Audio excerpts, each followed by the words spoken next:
Hello, my name's Bianca, mother of two children and an ardent social worker. I currently live with my mother in Ohio. I run a small organization that provides to terminally ill children, whether it's taking them to an amusement park or a museum. I try to make their days a little less scary. My mother takes care of my children. They're going to a new school. I know these new adjustments bring a lot of new changes, but we are managing quite well. My life wasn't entirely like this. I was terribly heartbroken, and the healing took its time. It took me years to come out of the fact that I was betrayed multiple times by the same person. I met my ex-husband, Victor, when I was on a girls' trip to Rome, Italy. We were clubbing late at night when this random man approached me. Bella Serrata, isn't it? See, it's a beautiful night. Do you come here often? No, actually, it's my first time in Italy. I wanted to experience the nightlife, and I must say, it doesn't disappoint. Well, you've chosen the right place. Roma is known for its vibrant energy. So what brings you here, business or pleasure?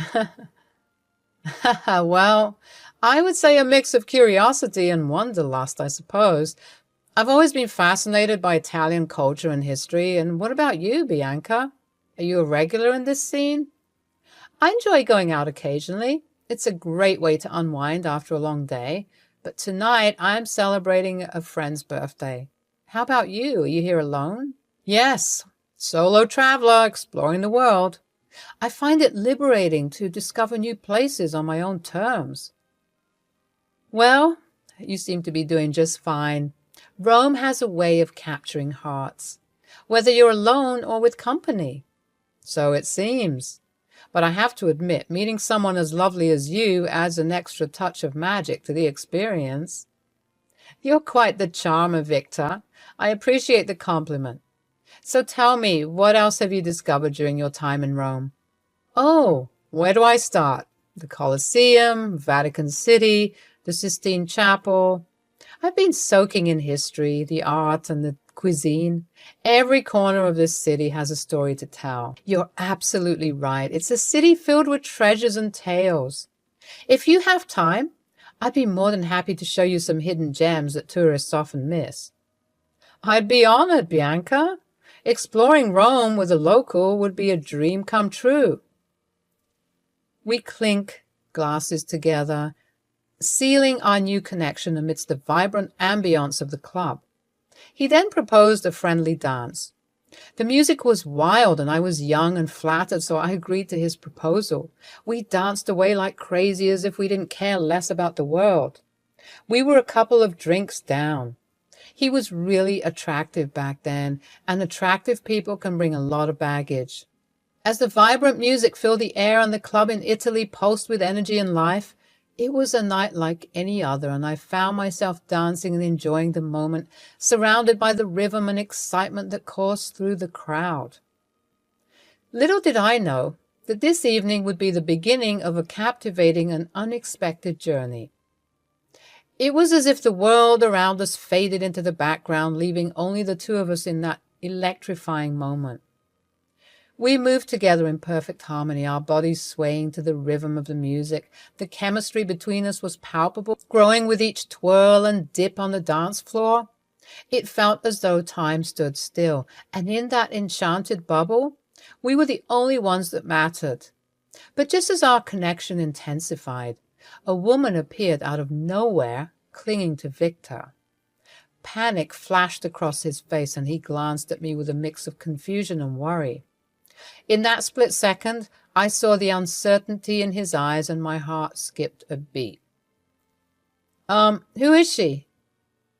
Who are you? Oh, please, ladies, relax. Let me introduce you to. This is my friend, Bianca. Bianca, meet Louise. She's my tour guide. She's been taking care of me. Thank you, Victor. That was really kind of you. But, baby, we must head back. You know we have to get up early morning. Baby? Victor, just give us a moment, Bianca. We have to talk about tomorrow's schedule. I still have a few days left to be here, so I planned an elaborate tour guide just for myself. I'll come back to you. Stay still. Don't you dare go anywhere. He held me by the waist and planted a kiss on my cheek. As I watched their interaction unfold, I felt a wave of emotions crash over me. Doubt and insecurity threatened to overshadow the joy and attraction I had felt just moments ago. Who was this woman? And what did her sudden appearance mean for the budding connection between Victor and me? I mean, I get it, she was the tour guide, but which tour guide calls you baby? I was really done with this shit. I looked for my friends who were hanging by the pool. They were all really buzzed except Emily. She was always the sober one in the group. She got up and approached me. I dropped myself on the comfy beanbag that was placed next to the pool. So, how was it? Well, let's just say it was an interesting experience. Victor turned out to be quite the Casanova. What? No way. He seemed like such a genuine guy when he approached you at the club. What happened? At first, everything was perfect. He was charming, attentive, and full of stories about his travels. Then, we went for a bit of dancing. It was going so well, you won't believe how I was swooning at his moves and so on. But then a girl comes out of nowhere and clings to his shirt, calling him baby and stuff like that. Ouch! The worst kind then. He didn't look like he was fazed at all by it. He excused himself and started chatting with her instead. I stood there for 7 minutes, then it started to feel embarrassing, so I left. Oh no, Bianca, I'm so sorry. That must have been disappointing and hurtful. Did you not feel like confronting him? I did, but I couldn't muster the courage to do so. He was attractive. I was just another pawn in his game, LOL. And here I thought chivalry still exists. My friends and I decided to leave the club. It was getting late and there was no point dilly-dallying any longer. Half of them were sloshed already. I called for a cab while Emily and one of the waitresses took hold of my drunk friends. Wow, quite a sight that was. We reached our hotel, and after putting all my friends in our respective rooms, Emily and I decided to take another martini before going to bed. The reception was busy, so I had to go fetch the drinks. We also had some pizza ordered along with some Italian cioccola. I was almost forgetting about the guy I encountered at the party until I reached into my pockets. I found a note. It was written, "If whatever magic we had back there was true, then meet me tomorrow afternoon in front of the statue that depicts the birth of Rome." Oh my God. Emily, look. When did he slide this in? Gosh, that creep. How clique. Such a stereotypical Casanova move. Charming young man planting a lover's note in the naive girl's pocket. Jeez, I'm too drunk for this shit. Oh, hush, Emily. You're ruining its charm. I bet he did that when he planted that kiss on my cheek. That was kind of smooth. Not gonna lie. Please tell me you're not considering actually meeting him, are you? I mean, I don't mind giving him a second chance. These second chances are the worst. I never really trusted them. There was this guy back in Florida I used to really like, but he turned out to be a total douchebag as well. But my heart was a mess. I wanted him so bad, I gave him a second chance. Guess what, Bianca? It got messier. Jeez, girl, relax. I promised that this would be a harmless second chance. Now help me break the riddle. I was supposed to meet him in front of the Capitoline Wolf, one of the greatest symbols of Rome. From the moment our eyes met in the bustling streets of Rome, Victor and I embarked on a journey that would forever change our lives. The magic of the city infused our hearts, and love bloomed amidst the cobblestone streets and ancient ruins. As our relationship deepened, we discovered a profound connection that went beyond mere attraction. We shared dreams, hopes, and ambitions, supporting each other through the triumphs and trials of life. With time, our love grew stronger, and we knew we were meant to build a future together. We celebrated each other's successes and lifted each other up. Vicky was my biggest cheerleader, always pushing me to chase my dreams and encouraging me to believe in my own strength. Likewise, I stood by Vicky's side, supporting his endeavors and providing a safe harbor when life's storms raged around us. Together we explore the world with wide-eyed wonder. We embarked on countless adventures, embracing the joy of discovering new places and cultures. Whether we were strolling through ancient streets, gazing at breathtaking landscapes, or simply enjoying the simple moments of togetherness, every experience was enriched by our love for one another. I was head over heels for Victor. He was my type of guy. My type of red flag, that is. Baby, I was looking through some venues. You want to check it with me? Just a second. The noodles are on the stove. I was living with Victor at the time. He had a cozy house back in Michigan. He was the one who invited me to stay with him. Ran a small business, something to do with travel and tourism. He would leave around 11 a.m. and return by 7. I used to work from home, mostly in customer service. My shift was almost the same as his. After work, we would either go for a drive or a small walk. So, what have you decided? Noticed anything you like? I was thinking, how about the same place where we met, in Rome? What? Are you serious?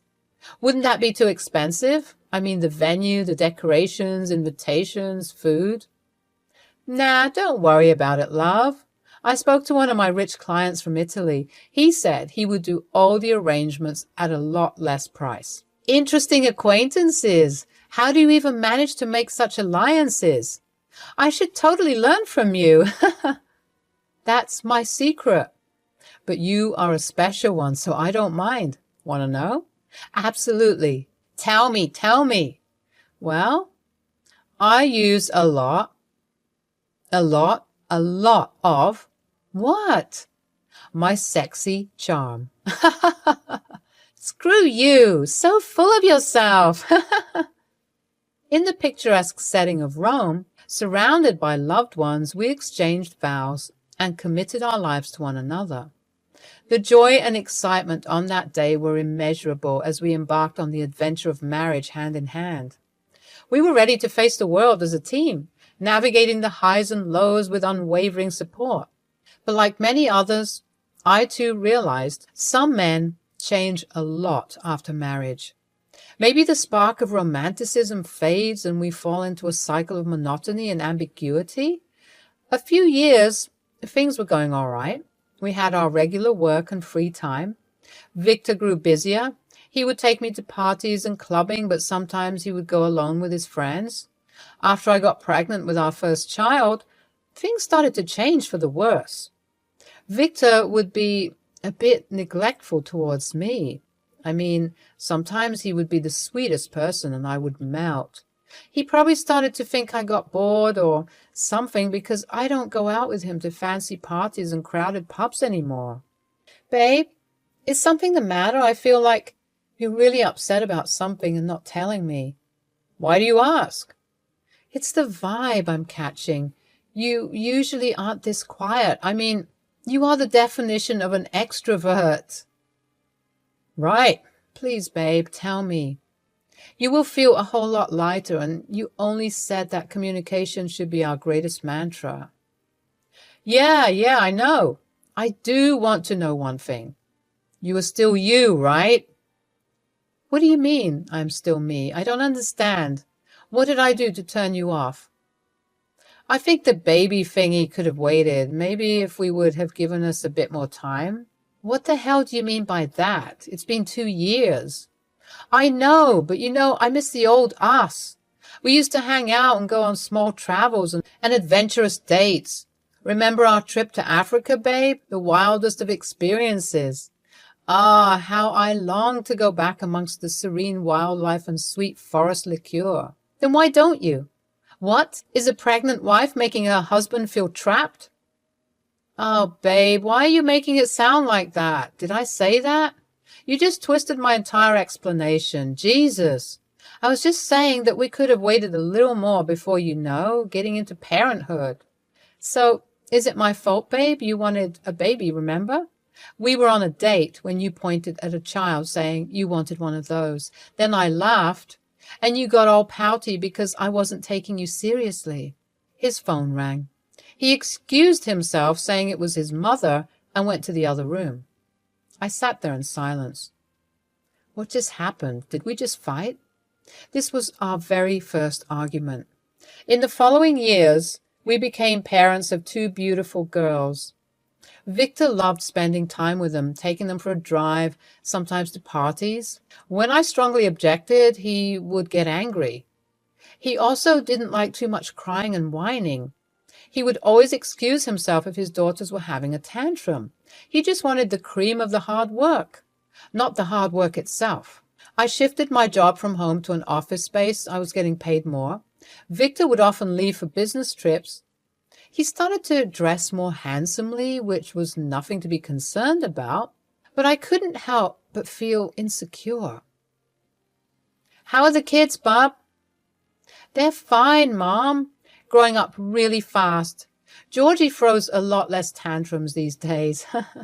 Oh, my lovelies, when will you all visit me again? It's been over a year now. How is that wretched son-in-law of mine? You are not wrong about that. Well, he's on a business trip to Goa. Where is that? Sounds like something Caribbean. Nope, it's a part of India. Oh, damn, I always wanted to visit that place with your dad. If only he didn't reach his expiration date. Geez, Mom, your jokes are becoming horribly dark these days. Oh, you know how I find refuge in dark humor. You get to laugh more than you get to cry. You should slowly resort to that too. As the days passed by, I couldn't help but notice a change in Victor, my so-called loving husband. His once warm and trusting demeanor had given way to suspicion and unease. It was as if a shadow had cast itself over our relationship, leaving me bewildered and longing to understand the source of his growing distrust. At first, I dismissed it as mere stress from work or external factors taking a toll on his emotions. But as the subtle signs persisted, I realized that there was something deeper at play. The lingering glances, the guarded conversations, and the moments of distance between us became increasingly difficult to ignore. One evening, as we sat together in the quiet sanctuary of our home, I mustered the courage to address the elephant in the room. With a gentle touch, I took his hand in mine, my eyes searching his for answers. I have been noticing a lot of things lately. I just wanted to clarify if it is something I should be concerned about. What is it now? The frequent calls, Victor. Who is it? There was a mixture of vulnerability and concern in his gaze, a flicker of fear betraying the walls he had built around himself. Look, babe, I care about you and trust you. Just assure me that it's nothing concerning. Care about me? You call that caring? It feels more like you're prying into my personal life. I'm sorry if it came across that way, Victor. I didn't mean to invade your privacy, but when I saw you keeping everything to yourself, I couldn't just stand by and do nothing. Well, sometimes I need to handle things on my own. I don't always need you jumping in trying to fix everything. Years went by, and our relationship was concretely built on a cloud of secrecy. Victor refused to talk to me. He even grew distant from our children. I became very aloof and introverted. His extroversion increased. He would go to parties and sometimes not come back. His phone calls were even more frequent and sometimes argumentative. It was until the day it revealed itself. Victor's face was filled with panic, his eyes darting around the room. He pleaded with me to pack our things and run away with the children, claiming that his mother was coming home to exact an old revenge. But at that moment, something within me shifted. I knew who it was, and for some reason I was waiting for this to happen. Emily informed me long back. You know, it really saddens me that I had to be the one to give my best friend the news. It is about Victor, isn't it? What has he been doing?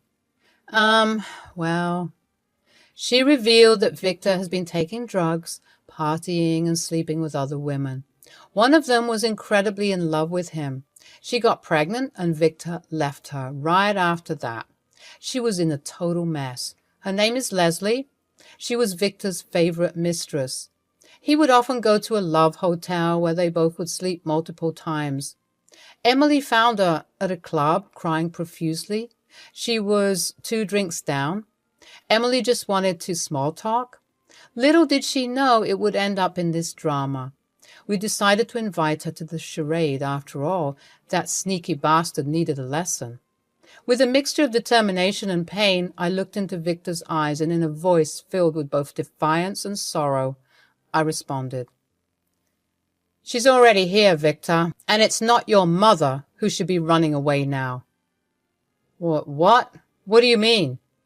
It is Leslie, isn't it? Wait, how do you... Because your boring wife can be extremely intelligent sometimes. She has her ways. Babe, look, I can explain. Oh, you don't have to. I slapped him hard across his face. I went ahead and grappled him by his neck and threw him off. I was so tempted to hurt him more the way he hurt me, but I controlled myself. Leslie entered the room with her friend. They packed on a couple of blows at him. It was so satisfying to watch. The famous warning, "Once a Casanova, always a Casanova," earned its rightful position in my heart. I joyously trashed his entire house, breaking all his valuables, turned it into a freaking rage room. I swear. He just wanted me as his trophy wife, someone he could show off to his friends. Once I became boring, he lost his interest.